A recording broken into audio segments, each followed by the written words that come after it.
What's up, guys? Welcome back to the channel. So today I wanted to do something a little bit different. I was trying to think of a revolving theme to, have consistent content without having to, brainstorm too hard about every single video that I make. So I wanted to add a little bit of, form, if you will. So I'm going to make Wednesdays Wisdom Wednesdays. I want Wednesdays to be a day for you guys to reflect on what you already know in the stock market and investing in general, and just, strengthening those core values as an investor. I like to say I take after Warren Buffett because when I first got into investing, I was pretty much obsessive with reading about his investing tactics and style, and I read through the essays of Warren Buffett. I read through The Intelligent Investor by Benjamin Graham, and I feel like those books, even though they can't really be applied exactly the same way they were, back in like the 70s, 80s, even like 50s, 60s, whenever they were, becoming very prominent investors.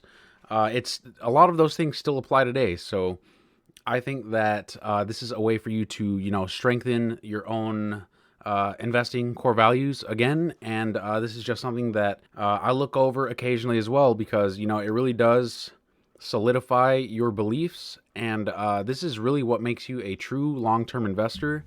Really, this is a game of getting rich slow and really not getting rich quick. Only 1% of people can get rich quick in the stock market, and I think it's even less than 1%. So I myself, like Warren Buffett, have already came to the agreement that, at least with myself, that I am not very good at timing the market. So if I'm going to, build a position in a company, it is because I found an outstanding company at a sensible price and not a mediocre business at a bargain price. So right now I'm looking at the essays of Warren Buffett. I love this book, okay? I'm going to be bringing up a few points in this book that he puts out so well that you can apply today about, things you should look for in companies, and, just inventor sentiment around stocks in general, and, Mr. Market being irrational. That's my favorite one, Mr. Market. So we're going to talk about Mr. Market today. So we do not have in mind any time or price for sale.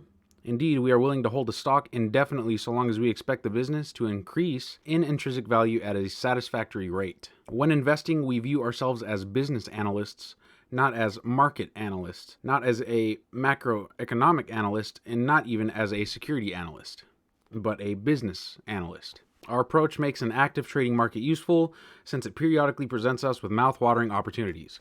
Mr. Market, or the stock market, can be very irrational. One day he'll offer you, a fortune for the farm, right? And another day he'll basically ask to take the farm from you for free, right? So very irrational sometimes. And Mr. Market doesn't care if the business is a good business or is a bad business. Mr. Market will give you whatever price he feels like giving you for the day being, okay? So a great business might be worth $100 to him today, but $50 tomorrow. But if you had the chance as an investor to buy that great business at $100 or $50, which one would you pick? So basically what he is saying here is that they are not looking at the the smaller things that really intraday, like the smaller intraday things that are of insignificance. What really matters is the underlying business that you're investing in. Okay, how does the business make money? How do they operate? How does management take care of the business? Who is its leadership? What is the potential growth prospect in this business, and what kind of competition is there against this business? These are the four main principles when it comes to, investing in companies. Whenever you're investing in these companies, you want to be able to buy them and hold them pretty much forever. You really don't want to have a end goal in mind, just because as long as they are growing, then, why would you want to let go of a great business? Do you get what I'm saying? You don't want to let go of great businesses because they are very hard to find. So I think this is why, Warren Buffett has those diamond hands, as people say, is because, when he finds a good business, he's not going to let go of it for any reason. He has to have a very solid material reason as to why he would let that business go. A lot of people say value investing is dead, and even in this book, I'll go over that in another episode, is that value investing is a redundancy, because when you're investing, you are already looking for value. Do you get what I'm saying? So it doesn't make sense to, say value investing when you're already investing looking for value, regardless of the investment that you're looking for. So with Tesla is creating a insane amount of value as far as energy goes. I really see Tesla transforming the global energy how we store energy. You know, batteries, for example, are going to be like the next wave that people kind of aren't even paying attention to. They're more paying attention to, you know, the Tesla car market that they have right now, but it's going to be so much more than that.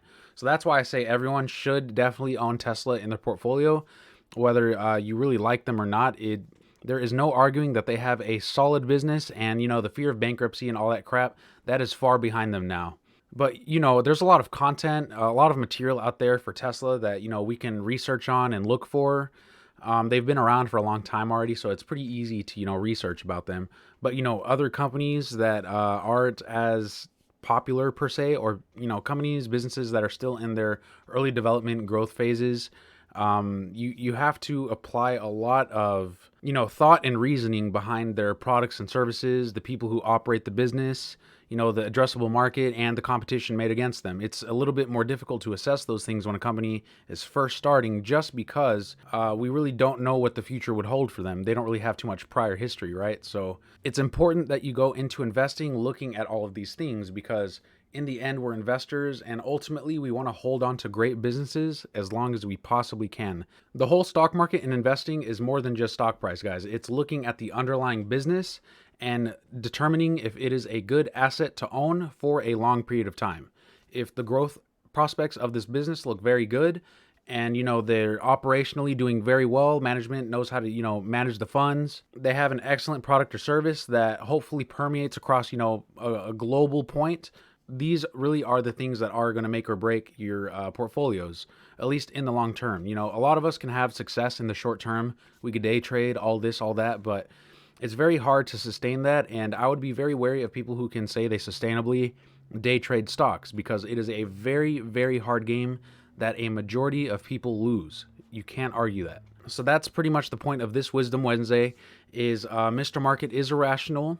And what matters is that the underlying business that you decide to invest in is a great business that you are willing to hold essentially forever. So, yep, that is it for this video, guys. If you like these Wisdom Wednesdays, please let me know in the comments if you want some more videos like this on a weekly basis. I will be doing them on a weekly basis. The point of this, again, is to, you know, solidify your own thinking in investing, and you know, really making yourself a better investor, and not just going in with strictly emotions when it comes to investing in these stocks. So anyways, guys, that is it. Thank you guys so much for watching. If you like this video, please go ahead and hit that like button, and while you're down there, go ahead and hit that big red subscribe button, and don't forget to hit that bell notification to get notified when I make videos just like this one. That's it, guys. Thank you for watching, and I will see you in the next one.